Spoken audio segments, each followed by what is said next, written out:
오늘 설교와 연관해서 아주 중요한 한 가지 질문을 해보려고 합니다. 속도가 중요할까요?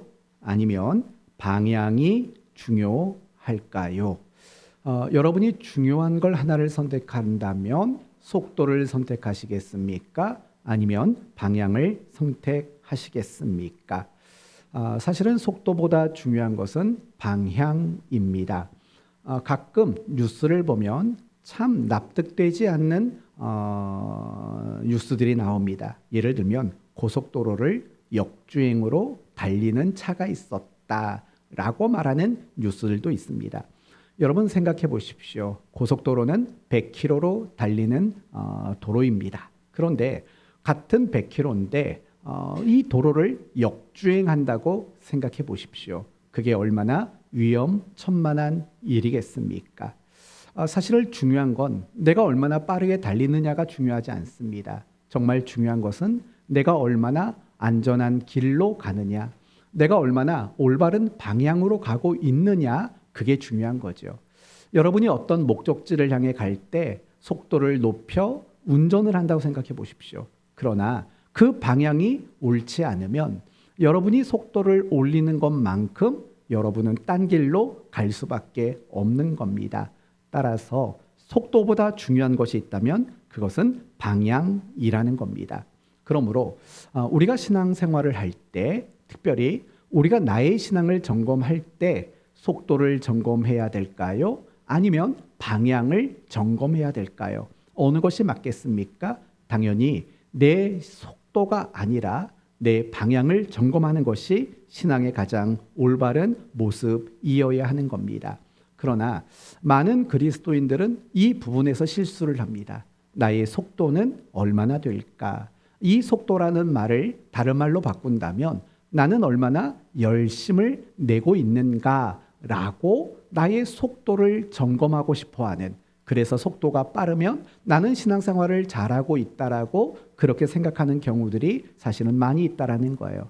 어떻게 보면 속도를 가지고 내 신앙을 점검하는 것은 누구와 똑같냐면 성경이 말하는 바리새인들, 서기관들, 그들의 모습과 사실은 너무 똑같은 거예요. 왜냐하면 그들이 신앙을 점검하고 그들의 신앙을 평가하는 기준이 뭐냐? 속도였기 때문에 그래요. 얼마나 많은 열심을 가졌느냐, 그것이 신앙을 점검하고 평가하는 기준이라고 그들은 여겼던 거예요. 그래서 바리새인과 서기관들은 끊임없이 속도의 문제에 집착했던 그런 모습들을 나타내는 거죠. 그런데 오늘날 많은 그리스도인들도 사실은 마찬가지인 것 같아요. 내가 얼마나 속도가 붙어 있는가, 내가 얼마나 속도를 내고 있는가를 나의 신앙을 점검하는 기준이라고 생각하는 경우가 있어요. 열심히 있으면, 열심히라는 속도가 있으면 나는 참 잘하고 있구나라고 생각을 한다라는 거죠. 그러나 중요한 것은 속도가 아니라 방향이라는 거죠. 방향이 중요하다라는 거예요. 우리는 고난주간 멈춤이라는 큰 주제 안에 있습니다. 그리고 그 멈춤 속에서 우리가 해야 되는 건 뭐냐? 하나님께 집중하는 거예요. 나에게 집중하는 게 아니라 하나님께 집중하는 거예요. 그리고 하나님을 기억하는 겁니다. 하나님이 내게 행하신 모든 은혜와 사랑의 일들, 그것이 긍정적인 기억일 수도 있고, 그러나 그것이 부정적인 기억일 수도 있어요. 그것을 기억하는 겁니다. 긍정적인 기억은 감사로 고백하는 거고, 부정적인 기억들은 앞으로 하나님이 나를 위해 일하실 재료들로 생각하는 감사로 받아야 된다라고 말씀을 드렸습니다. 이제는 그 멈춤 가운데 우리가 또 해야 될 일이 있다고 말하는 거죠. 그것은 무엇이냐? 나의 시선이 향하는 방향이 옳은가? 나의 마음이 향하는 방향은 옳은가?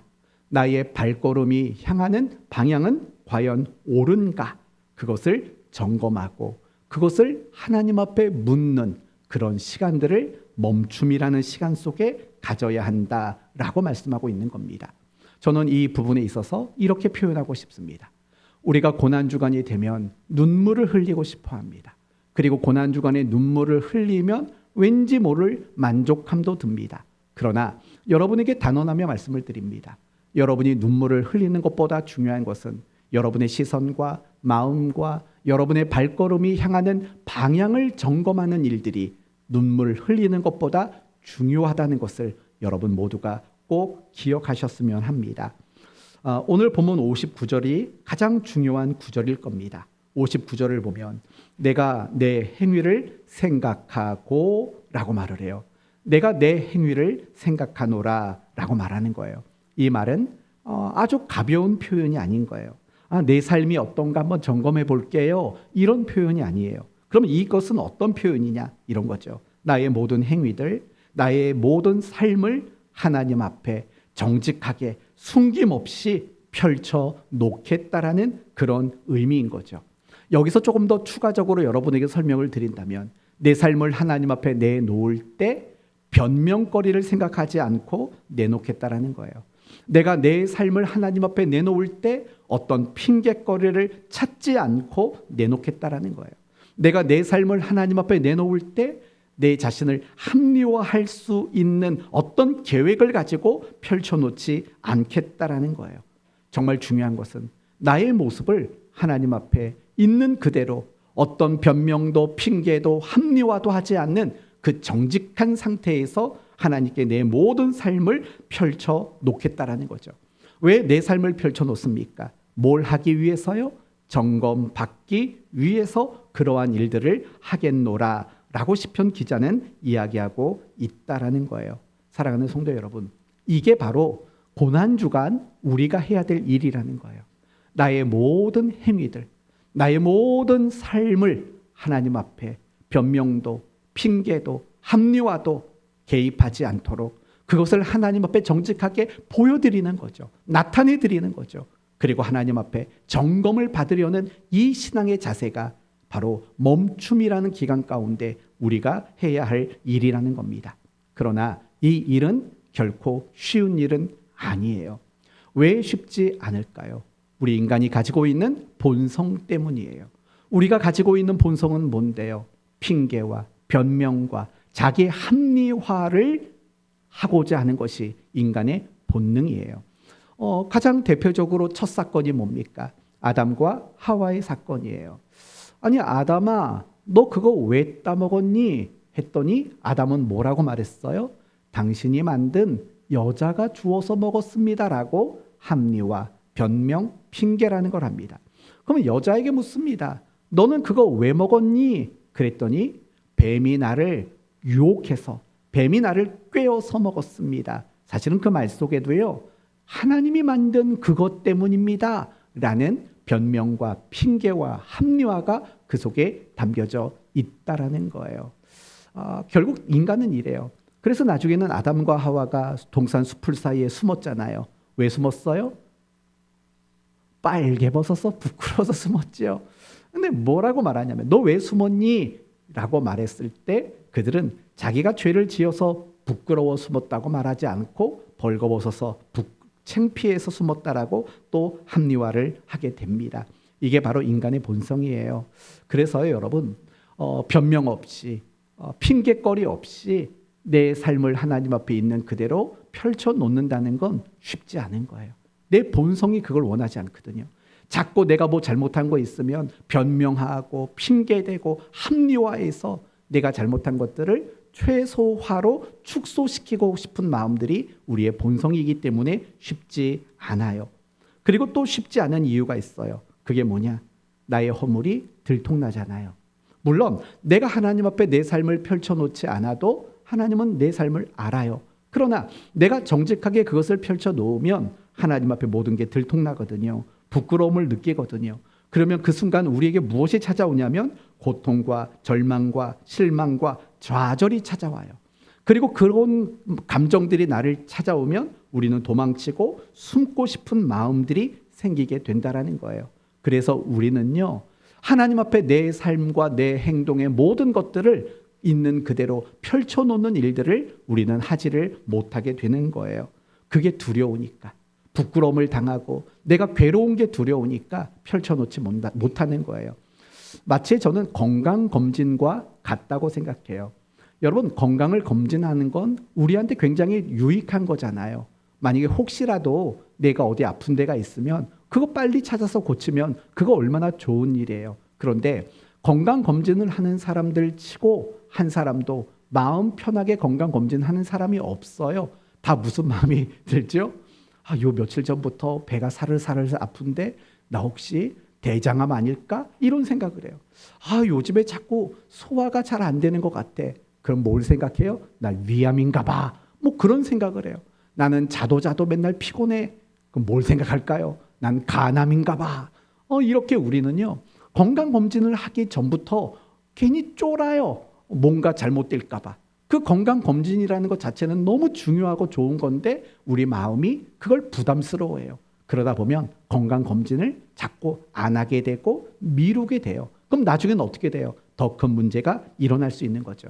똑같은 마음인 것 같아요. 내 삶을, 내 모든 행위를 하나님 앞에 펼쳐놓는다는 거, 그거 굉장히 잘하는 거거든요. 그거 굉장히 복된 일이거든요. 근데 무서워요. 내 죄가 들통날까 봐. 내가 부끄러워질까 봐. 내가 좌절할까 봐. 그런 내 모습을 보고 내가 스스로 실망할까 봐. 그게 부끄러워서 우리는 하나님 앞에 내 삶의 모든 것들을 펼쳐놓는 일들을 하지 못하게 되는 거예요. 그러나 여러분이 용기를 내셔야 돼요. 용기를 내서 여러분의 행위가 여러분의 삶이 어떠하든 하나님 앞에 낱낱이 펼쳐놓는 일들을 매일매일마다 하셔야 돼요. 그럼 그 용기는 어디서 나올까요? 다른 데서 나오는 게 아니에요. 하나님의 은혜에서 우리는 용기를 얻을 수 있어요. 그러면 하나님의 은혜에서 용기를 얻는다고 말할 때 그 은혜는 뭘까요? 두 가지로 말씀을 드리면 첫 번째는 하나님은 우리에게 완전을 요구하지 않았다라는 거예요. 그 자체가 사실은 우리에게 얼마나 큰 은혜인지 몰라요. 만약에요, 지금 이 순간 하나님이 저에게 그리고 여러분 모두에게 완전함을 요구하신다면 과연 여러분 중에 하나님 앞에 함께 있을 수 있는 분 계시겠습니까? 없을 거예요. 하나님이 우리에게 지금 이 순간 완전을 요구하신다면 우리 모두는 하나님께 버림받아 마땅한 사람일 수밖에 없어요. 그런데 우리는 여전히 완전하지도 않아요. 그런데도 하나님은 우리와 동행해 주세요. 어떤 방식으로 하나님이 우리와 동행하는 줄 아세요? 하나님의 완전하심을 우리의 부족함 속에 채워주시는 방식으로 하나님은 우리와 동행하시는 거예요. 그게 바로 은혜인 거 아닙니까? 그 하나님의 은혜를 알 때 우리는 비록 지금은 완전하지 못해서 부끄럽고 내가 절망할 수밖에 없는 내 모습이지만 그것을 기꺼이 하나님 앞에 내놓을 수 있게 된다라는 거예요. 그리고 또 한 가지 은혜는 뭐냐? 언제든 돌아설 수 있는 그 자체가 은혜라는 거예요. 여러분, 우리는 완전하지 않아요. 그래서 완전하지 못한 우리를 이사야서 53장 6절은 이렇게 표현하고 있어요. 우리는 다 양 같아서 그릇 행하여 각기 어디로 갔어요? 제 길로 갔거늘. 이건 뭐예요? 자기 멋대로 방향을 삼고 자기 가고 싶은 대로 갔다라는 거예요. 그런데 중요한 건 뭐냐? 그럴 때마다 하나님은 우리에게 돌아와라, 돌아와라 그렇게 말씀해 주신다라는 거예요. 우리가 돌아가지 않으면은요, 하나님이 오셔서 우리를 이끌고 가세요. 그리고 다시 올바른 방향으로 가라고 우리를 권면하신 분이세요. 그게 무엇일까요? 자꾸 돌아서고 언제든지 돌아설 수 있는 그 기회를 끊임없이 주신다는 거예요. 언제든지 몇 번이든지 다시 돌아설 수 있는 기회를 하나님은 주셔요. 그게 바로 은혜인 거잖아요. 제가 예전에 탕자 비유를 설교할 때 은혜를 무엇이라고 여러분에게 말씀을 드렸습니까? 끝나지지 않는 기회 주심. 그게 바로 은혜예요. 탕자가 아버지의 유산을 받아 아버지의 모든 권세를 벗어나 통치를 벗어나 자기 마음대로 살았어요. 그게 방탕인 거죠. 그런데 나중에 아버지를 생각하고 아버지의 하인이 되겠다라는 마음으로 아버지 집에 찾아가요. 그런데 웬걸요? 아버지가 새 옷 입혀주시고 신발을 신겨주시고 가락지를 끼워주시고 그리고 사람들에게 이렇게 말해요. 죽었다 다시 살아난 내 아들이다. 함께 기뻐하자라고 말을 해요. 다시 이 탕자에게 무엇을 준 겁니까? 아들로 살아갈 수 있는 기회를 주셨다라는 거예요. 그게 바로 은혜인 거예요. 내가 방향을 잃었어요. 내 삶이 무너졌어요. 그러나 하나님은 다시 돌이킬 수 있는 기회를 끝나지지 않도록 주시는 거예요. 그게 바로 하나님의 은혜라는 거죠. 이 은혜를 알고 이 은혜를 힘을 입게 되면은요, 우리는 언제든지 내 행위를, 내 삶을 정말 정직하게 핑계도 변명도 자기 합리화도 배제한 채 내 모든 행위를 하나님 앞에 펼쳐 놓을 수 있고, 그리고 점검받을 수 있는 기회가 주어지게 된다라는 거예요. 사랑하는 성도 여러분, 멈춤 가운데 여러분의 삶을 하나님 앞에 펼쳐 놓으시기를 바라요. 그리고 하나님 앞에 정말 여러분의 신앙의 모습, 여러분이 바라보는 거, 여러분의 마음이 향하는 거, 지금 여러분이 걸어가는 거, 이 모든 것들을 점검받을 수 있는 여러분 모두가 되었으면 합니다. 그렇다면 이제 다음으로 생각할 건 이거예요. 우리가 하나님 앞에 내 걸어가는 그 방향을 점검받아야 돼요. 그렇다면 나를 점검하는, 나의 그 걸음과 그 방향을 점검하는 가장 중요한 기준은 뭘까를 생각해 봐야 돼요. 그 기준은 뭘까요? 혹시 최신 뉴스들일까요? 아니면 다양한 소식통일까요? 아니면 누군가의 말일까요? 아니면 어떤 사람들의 주장일까요? 사실 그런 것들은요, 우리의 인생을, 나의 신앙과 삶을 점검하는 기준이 될 수가 없어요. 왜냐? 그것은 단순한 유행이고 단순한 시대의 상황일 뿐이에요. 예를 들면 이런 거예요. 미, 아름답다라는 미의 기준은 모든 시대에 다 똑같을까요? 그렇지 않아요. 여러분, 우리나라는요, 날씬하고 굴곡진 여성이 아름답다고 말을 해요. 그러나 북한에서 아름다운 여자는 어떤 여자인지 아세요? 퉁퉁한 여자들. 그런 여자들이 굉장히 아름답다라고 미의 기준을 가져요. 사실은 아주 예전에는요, 우리나라도 정말 복스럽게 생긴 여자들이 예쁜 여자, 그렇게 이야기가 될 때가 있었잖아요. 그리고 여러분, 우리가 옷을 입는 이 패션들을 한번 보세요. 이 패션을 보시면 옛날에 그 유행했던 패션과 오늘날 유행하는 패션들이 갈수록 시대마다 바뀌어지잖아요. 그건 뭐냐? 그런 건 우리에게 아름다움의 기준이 될 수 없는 거고, 그것이 유명함의 기준도 될 수 없다라는 거예요. 따라서 사람들의 어떤 주장이나 그 시대의 어떤 뉴스들, 이런 것들이요, 나를 점검하는 그런 기준이 될 수가 없어요. 왜냐? 절대적이지 않기 때문에. 절대적이지 않기 때문에 끊임없이 늘 바뀌고 변화되기 때문에 그런 것들은 나를 점검하는 기준이 되어질 수가 없어요. 그러면 내가 정말 올바른 길을 가고 있는가? 이 부분을 점검하는 가장 좋은 기준은 뭘까요? 이걸 찾아야 돼요. 절대적인 걸 찾아야 돼요. 그리고 결코 바뀌지 않고 변하지 않는 걸 찾아야 돼요. 그러면 우리가 기준을 삼을 수 있는 정말 유일한 한 가지를 발견하게 돼요. 그게 뭘까요? 하나님의 말씀, 곧 성경이 내가 올바른 방향을 가고 있는지, 내가 올바른 시선을 가지고 있는지, 내 마음이 올바르게 향하고 있는지, 그걸 점검할 수 있는 정말 유일한 기준이 된다라는 거예요. 여러분, 오늘 우리가 함께 읽은 성경 구절은 57절에서 68절이에요. 8구절이에요. 그런데 이 8구절을 보면은요, 모든 구절마다 나오는 표현들이 있어요. 그 표현이 뭐냐? 57절을 보면 나는 주의 말씀을, 58절은 주의 말씀대로, 59절은 주의 증거들을, 60절은 주의 계명들을, 61절은 주의 법을, 62절은 의로운 규례들로, 63절은 주의 법도들을, 64절은 주의 율례들로. 그러니까 오늘 본문 3은 그 모든 구절 속에 나오는 모든 표현은요, 다 똑같은 것을 다르게 표현하는 거예요. 그럼 뭘 표현해요? 율법, 하나님의 말씀, 성경, 이런 것들이 모든 구절 속에 가득 차 있다라는 거예요. 결국은 하나님의 말씀만이 내가 바라보고 있는 시선의 방향, 내 마음이 향하고 있는 방향, 내가 걸어가고 있는 그 방향을 점검할 수 있는 유일한 기준이 된다라는 거예요. 그 이유는 뭐라고요? 절대적이니까. 그래서 절대로 변화되지 않으니까. 그래서 이사야서 40장 8절에는 이런 말씀이 나와요. 풀은 마르고 꽃은 시드나 우리 하나님의 말씀은 영원히 서리라. 라고 말을 하는 거예요. 마태복음 5장 18절에도 진실로 너희에게 이르노니 천지가 없어지기 전에는 율법의 1.1획도 결코 없어지지 아니하고 다 이루리라. 세상이 없어지기 전까지는 말씀이 없어지지를 않는데요. 왜 그래요? 절대적이니까. 변함이 없는 거니까. 그래서 하나님의 말씀은 영원히 불변한 거죠. 그러면 하나님의 말씀이 불변한 이유는 뭔데요?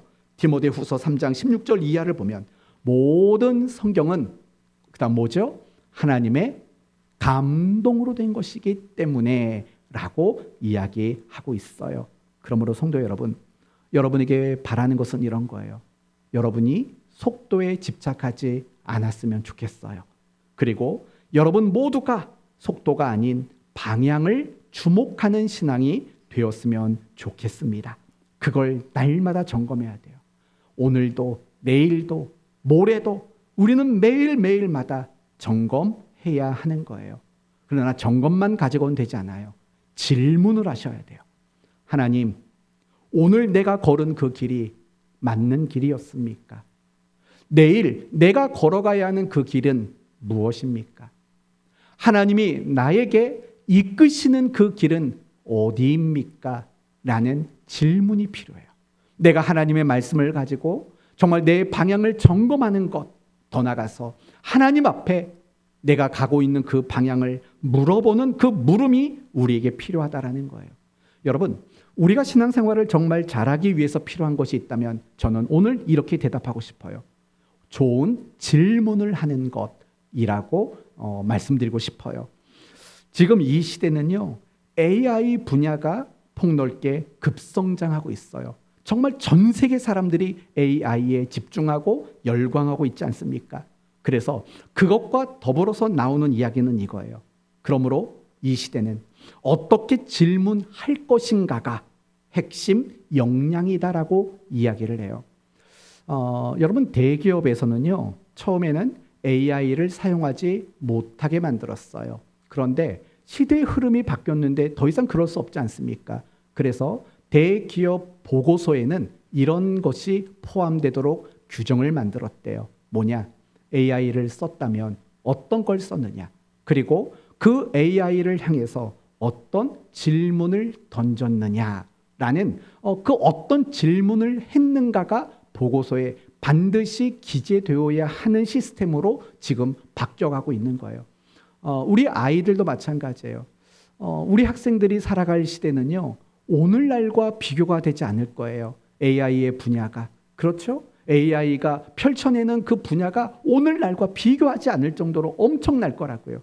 그러면 이 아이들이 그런 시대를 살아가기 위해서 훈련해야 되는 건 뭐냐? 정말 좋은 질문. 가장 좋은 결과를 얻어낼 수 있는 가장 좋은 질문을 할 줄 아는 방법을 배우는 거. 그게 이 시대 아이들이 가장 집중해야 되는 일이라고 저는 생각해요. 그런데 이게 우리의 신앙생활도 너무 똑같이 접목이 되는 거예요. 정말 신앙생활을 성숙함 속에 잘하는 사람들의 특징이 뭔지 아세요? 질문할 줄 아는 사람들이에요. 하나님은 무엇이 하나님의 뜻입니까? 사랑이란 뭡니까? 도대체 믿음이란 뭡니까? 섬김이란 무엇입니까? 내 삶에 일어나는 이 사건들이 의미하는 바는 뭡니까? 라는 질문을 할 줄 아는 성도, 바로 그런 사람들이 신앙이 정말 귀하고 아름답게 성장한다고요. 근데 옛날에는 그렇게 배우질 않았어요. 믿습니까? 옛날엔 그랬잖아요. 믿습니까? 하면 모두가 다 한결같이 환호하면서 아멘을 외쳐야만 하는 그런 신앙생활을 우리가 얼마나 오래 해왔는지 몰라요.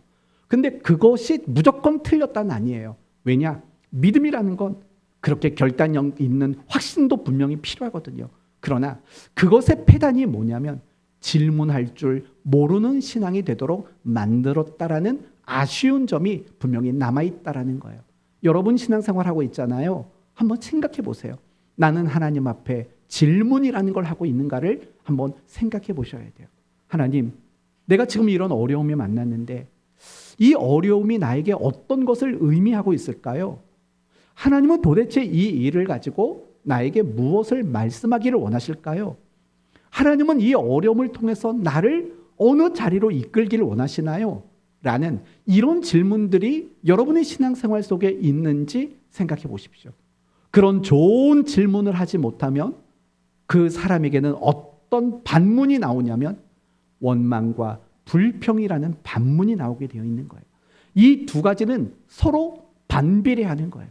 하나님 앞에 정말 좋은 질문으로 다가가는 사람에게는 원망과 불평이 없는 거예요. 그러나 반대로 하나님 앞에 늘 원망이 많고 불평이 많은 사람일수록 뭐냐? 어떤 귀하고 올바른 질문들을 하지 못하는 경우들이 너무나도 많이 있다라는 거예요. 그래서 저는 여러분들이요, 늘 하나님 앞에 질문할 줄 아는 성도가 되었으면 좋겠어요. 하나님께 물으세요. 그리고 특별히 여러분이 물어야 될 것은 나는 지금 바른 길을 가고 있습니까? 에 대한 여러분의 삶과 여러분의 신앙의 방향에 대한 질문을 여러분들이 많이 할 줄 알아야 하는 거예요. 그런 질문들이 여러분의 삶을 더 아름답게 만들어요. 그런 질문들이 여러분으로 하여금 더 올바른 길을 가도록 만들어지는 것이라는 거예요. 매일매일마다 하나님, 지금 내가 가는 이 길이 옳습니까? 라는 이 질문이 여러분에게는 어쩌면 여러분의 신앙생활 속에서 가장 중요한 기도일 수도 있다는 것을 기억하셨으면 좋겠습니다. 그러나 한 가지 더 생각할 게 있어요. 내가 올바른 방향으로 가고 있는지 말씀으로 나를 점검하는 것. 그리고 더 나아가서 하나님께 내가 가는 길이 맞습니까? 라고 묻는 것. 여기까지가 전부이진 않다라는 거예요. 이제는 여러분이 해야 할 일이 있다라는 거예요. 뭐냐? 내가 올바른 길을 가고 있다고 확인을 받았다면 더 힘을 내서, 더 열심을 내서, 속도를 내서 더 열심히 그 길을 가시면 돼요. 그러나 반대로 내가 지금 가고 있는 그 길이 올바른 길이 아니라면, 나의 시선이 올바른 곳을 향하지 않았다면, 내 마음이 향하는 그곳이 올바른 곳이 아니라면 여러분은 그 방향을 바꾸는 일을 해야 한다라는 거예요. 다시 한번 59절 말씀을 보시면 내가 내 행위를 생각하고, 이게 무슨 뜻이라고 그랬죠? 내 모든 행위를 하나님 앞에 핑계와 변명과 자기 합리화 없이 하나님께 펼쳐놓아 점검받았다라는 말이에요. 그런데요, 그 다음이 뭐냐? 59절을 보면 주의 증거들을 향하여 내 발길을 돌이켰사오며 라고 말을 해요. 무슨 말입니까? 점검했더니, 하나님께 물었더니 이렇게 말했대요. 방향이 잘못됐는데? 라고 답이 왔다라는 거예요. 그랬더니 곧장 어떻게 했대요? 내 발길을 돌이켰다고 말을 해요. 내 발길을 주의 증거를 향해서 돌이켰다, 이렇게 말해주고 있다라는 거예요. 이제 여러분에게 마지막으로 정말 중요한 질문을 해보겠습니다. 과연 회개란 무엇입니까? 여러분이 지금까지 배워왔던 회개, 그리고 여러분이 지금까지 실천했던 회개는 무엇입니까? 혹시 이런 건 아닙니까? 내 잘못에 대한 자기 성찰, 또는 자기 비판, 또는 뼈저린 후회, 또는 감정의 격양, 또는 죄책감, 탄식, 그래서 그것으로 인한 눈물을 흘리는 것, 이러한 것들을 여러분은 혹시 회개라고 생각하고 있지는 않습니까?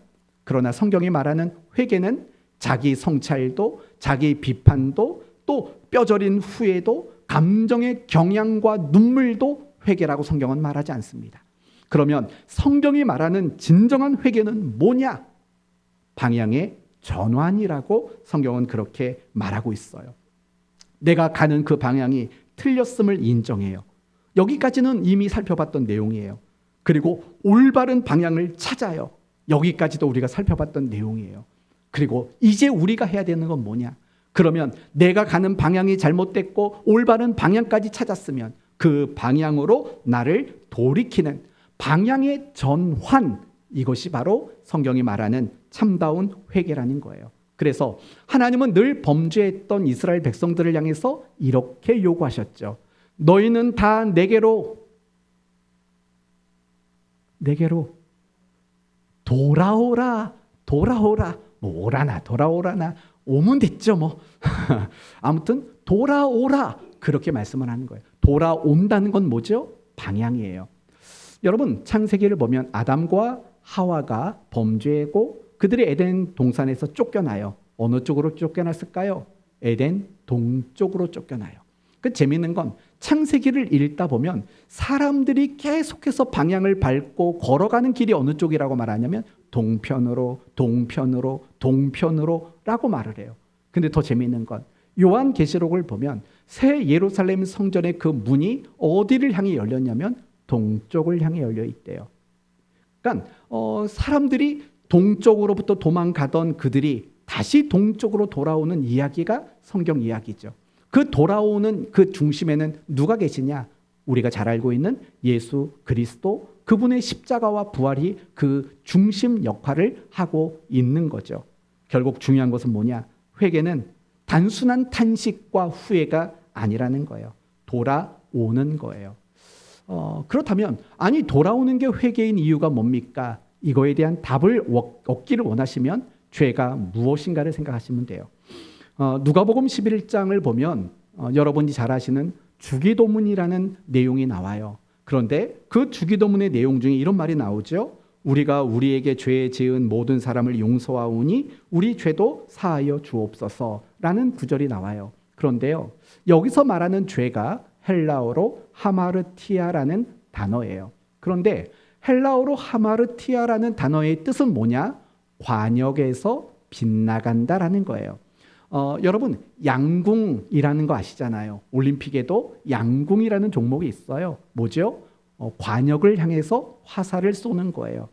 죄가 뭐냐? 그 관역에서 화살이 빗나가는 거예요.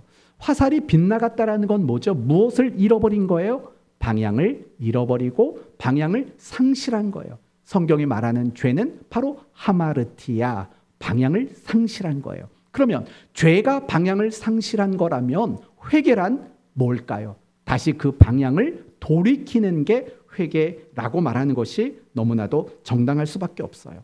다시 하나님 쪽을 향해 방향을 돌리고, 다시 말씀 쪽으로 방향을 돌리고, 다시 사랑, 순종, 거룩으로 방향을 돌려 세우는 것, 그것이 바로 성경이 말하는 회개라는 거예요. 만약에 이러한 방향의 전환이 없다면 그건 성경이 말하는 회개가 아니에요. 단지 뭐에 불과할까요? 후회, 자기 성찰, 이런 것에 불과할 수밖에 없어요. 그렇다면 자기 성찰과 후회, 여기에 불과한 회개라면 우리에게 유익이라는 걸 줄까요? 아무런 유익을 주지 못해요. 이렇게 생각해 봅시다. 여러분이 길을 열심히 갔어요. 근데 알고 봤더니 거기가 지뢰밭이에요. 지뢰밭.